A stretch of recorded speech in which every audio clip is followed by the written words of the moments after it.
নগরীর পতেঙ্গায় গত ২৮ ফেব্রুয়ারি দলবদ্ধ বিশৃঙ্খলা অর্থাৎ মব তৈরি করে দায়িত্বরত পুলিশ সদস্য ইউসুফ আলীকে হেনস্থা ও মারধরের ঘটনার একাধিক ভিডিও ফেসবুকে ছড়িয়েছে। ভিডিওটিতে দেখা যায় রাতের বেলায় একটি লাল রঙের চেয়ারে থাকা উপপরিদর্শক অর্থাৎ এসআই ইউসুফকে ঘিরে উচ্ছৃঙ্খল জনতা। তার পরনে পুলিশের পোশাক, তাকে নানাভাবে হেনস্থা করছে উচ্ছৃঙ্খল জনতা।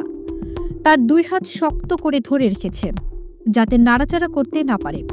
পেছন দিক থেকে একজনকে তার চুল ধরে টানতেও দেখা যায়।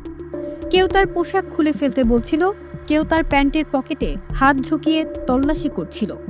তার মোবাইল ও মানিব্যাগ নিয়ে যেতে দেখা যায় উচ্ছৃঙ্খল জনতাকে। ইউসুফ বারবার চিৎকার করে বলছিলেন, আমি পুলিশ, আমি পতেঙ্গা থানার পুলিশ। কিন্তু উচ্ছৃঙ্খল জনতা ইউসুফের কথা মানতে চাচ্ছিল না। তারা তাকে ভুয়া বলছিল।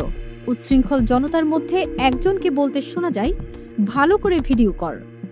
৪ মার্চ স্বরাষ্ট্র মন্ত্রণালয়ের জনসংযোগ কর্মকর্তা ফয়সাল হাসান স্বাক্ষরিত এক সংবাদ বিজ্ঞপ্তিতে জানানো হয়, পতেঙ্গা থানার এসআই ইউসুফকে মারধরের ঘটনায় মোট ১২ ব্যক্তিকে গ্রেপ্তার করা হয়েছে।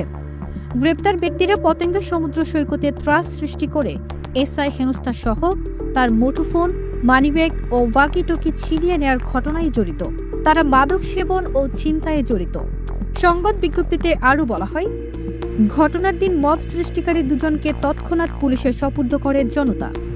এর আগে খবর পেয়ে সৈকত এলাকায় টহলরত পতেঙ্গা থানার পুলিশের একটি দল ও আশেপাশের লোকজন ঘটনাস্থলে গিয়ে এসআই ইউসুফকে উদ্ধার করেন। এসআই ইউসুফকে হেনস্থার ঘটনায় পতেঙ্গা থানায় দ্রুত বিচার আইনে একটি মামলা হয়েছে।